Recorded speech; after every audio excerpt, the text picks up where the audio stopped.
எல்லாருக்கும் வணக்கம். நாங்க ஏன் பாலும், பால் சார்ந்த பொருட்கள் பயன்படுத்த வேணாம் அப்படின்னு சொல்றோங்கிறத கொஞ்சம் இன்னைக்கு ஆழமா பார்ப்போம். நாங்க ஒண்ணும் பாலுக்கோ, இல்ல பால் சார்ந்து செய்ற தொழிலுக்கோ நாங்க எதிரி கிடையாது. ஆக்சுவலா எங்களுடைய கருத்து என்னன்னா, மாடுகள இன்றைய நவீன பால் கூடங்கள் வந்து ரொம்பவே கொடுமைப்படுத்துறாங்க. அவங்கள செயற்கை முறையில கருத்தரிப்பு செய்றாங்க. அது அவங்களுக்கு பொருத்தமானதா இல்ல. அவங்களுக்கு அது வலியும், வேதனையும் தான் குடுக்குது. இதே ஒரு மனித குலத்துல ஒரு பெண்ணுக்கு நடந்தா அதனுடைய பேர் நம்ம ரேப்ன்னு சொல்லுவோம். ஆனா இந்த மாடுகளுக்கு நடக்கிற அந்த வன்கொடுமைகள் நம்ம யாரும் நம்மளுக்கு கண்களுக்கு தெரியல. அதனால நம்மளுக்கு அது ஈஸியா கிடைக்குது. துன்பம் இல்லாம கிடைக்குது அப்படிங்கிறத நாம வந்து அத நம்பிட்டு இருக்கோம். பட் அப்படி கிடையாது. அது ஆர்டிபிஷியல் இன்செமினேஷன் என்று சொல்லக்கூடிய கருத்தரிப்பு அப்படிங்கிறது ஒவ்வொரு பெண் மாடுக்குமே செய்யப்படுது. எஸ்பெஷலி இந்த நவீன பால் கூடங்கள் மட்டுமே கிடையாது. ஸோ நம்மளுடைய பக்கத்துல இருக்கக்கூடிய பால் பண்ணையா இருக்கட்டும், இல்ல சின்ன ஒரு டைரி ஃபார்மா இருந்தாலுமே சரி. ஸோ எல்லா இடத்துலயுமே அந்த மாடுகளுக்கு அந்த செனை ஊசி அப்படிங்கிறது போடப்படுது. அது மாடுகளுக்கு அக்செப்டன்ஸ் கிடையாது. அவங்களுக்கு அவ்வளோ அது பெயின்ஃபுல்லா இருக்கு. அதோட முடியுதா கிடையாது. நெக்ஸ்ட் அதோட பிள்ளைகள். ஸோ அவங்களுக்கு உண்டான அந்த பால் முற்றிலுமாக அது வந்து நம்மளுடைய லாபத்துக்காக, அதாவது கன்சியூமருக்காக எல்லாமே வந்து குடுக்கப்படுது. அதோட கன்றுகளுக்கு சரியான வகையில குடுக்கப்படுறது கிடையாது. நெக்ஸ்ட் அதனுடைய கன்றுகள் வந்து ஒரு பெண் கன்று இருந்தா அத வந்து தாய்கிட்ட இருந்து அத பிரிச்சு எடுத்துடுறாங்க. இதுவே ஆண் மாடா இருந்தா அது அப்பவே வந்து கசாப்பு கடைக்கு இல்ல கறிகளுக்காக அது வந்து விற்கப்படுது. ஏன்னா இதுக்கு ஆண் மாடுகளால எந்த ஒரு லாபமுமே கிடையாது அப்படிங்கிறதுக்காக தான் பிரச்சனை அப்படின்னு பார்த்தா கிடையாது. இதனால நிறைய ஒரு கிளைமேட் சேஞ்சஸே நடக்குது. கிளைமேட் சேஞ்சஸ் எப்படி நடக்குது அப்படிங்கறத கொஞ்சம் பார்க்கலாம்.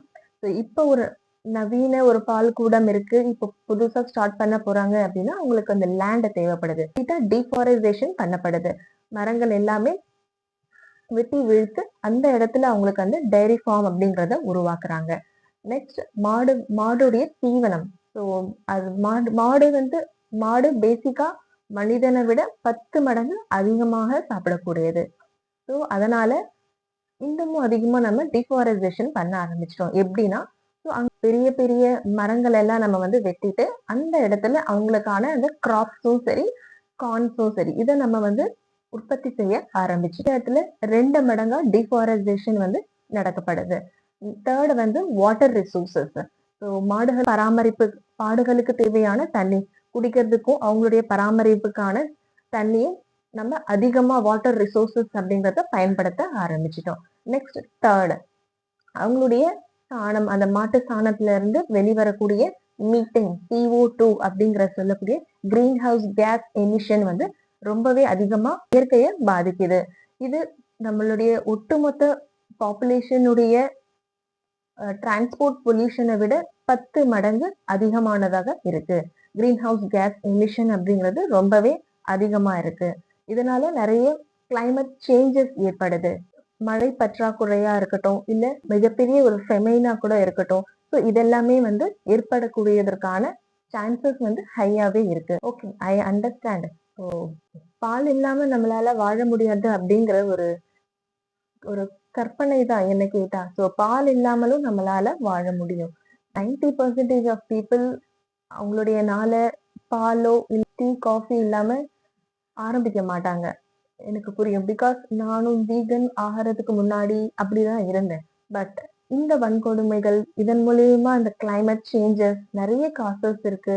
நிறைய தெரிஞ்ச பிறகு கொஞ்சம் கொஞ்சமா நான் என்னுடைய அந்த டீ கன்சம்ஷன்ங்கிறது குறைச்சிட்டேன். ஸோ அதுக்கு பதிலா நமக்கு சோயா மில்க் இருக்கு, கோகோனட் மில்க் இருக்கு. ஸோ இன்ஸ்டெட் ஆஃப் நம்ம வந்து அதுவே பயன்படுத்திக்கலாம். குடிக்க வேணாம்னு சொல்லும்போது நம்மளுக்கு அந்த ஈகோ அப்படிங்கிறது கொஞ்சம் அதிகமாகவே வரதான் செய்யும். ஆனா நம்ம கருணையின் அடிப்படையில சிந்திக்கணும். ஸோ அவங்களும் உயிரினங்கள் தான். நம்மள மாதிரி அவங்களுக்கும் அந்த பெயின் எல்லா உணர்வுகளும் இருக்கு அப்படிங்கறத நம்ம புரிஞ்சுக்கணும். சரின்னு பட்டா நிச்சயமா எடுத்துக்கோங்க. நம்மளால கொஞ்சம் கொஞ்சமா அந்த பால் பொருட்களை அவாய்ட் பண்ண முடியும். அதுக்கு பதிலா நம்மளுக்கு இன்ஸ்டெட் ஆஃப் ஆப்ஷன்ஸ் நிறையவே இருக்கு. ஸோ சிந்திப்போம், கருணை உலகமாக மாற்றுவோம். நன்றி.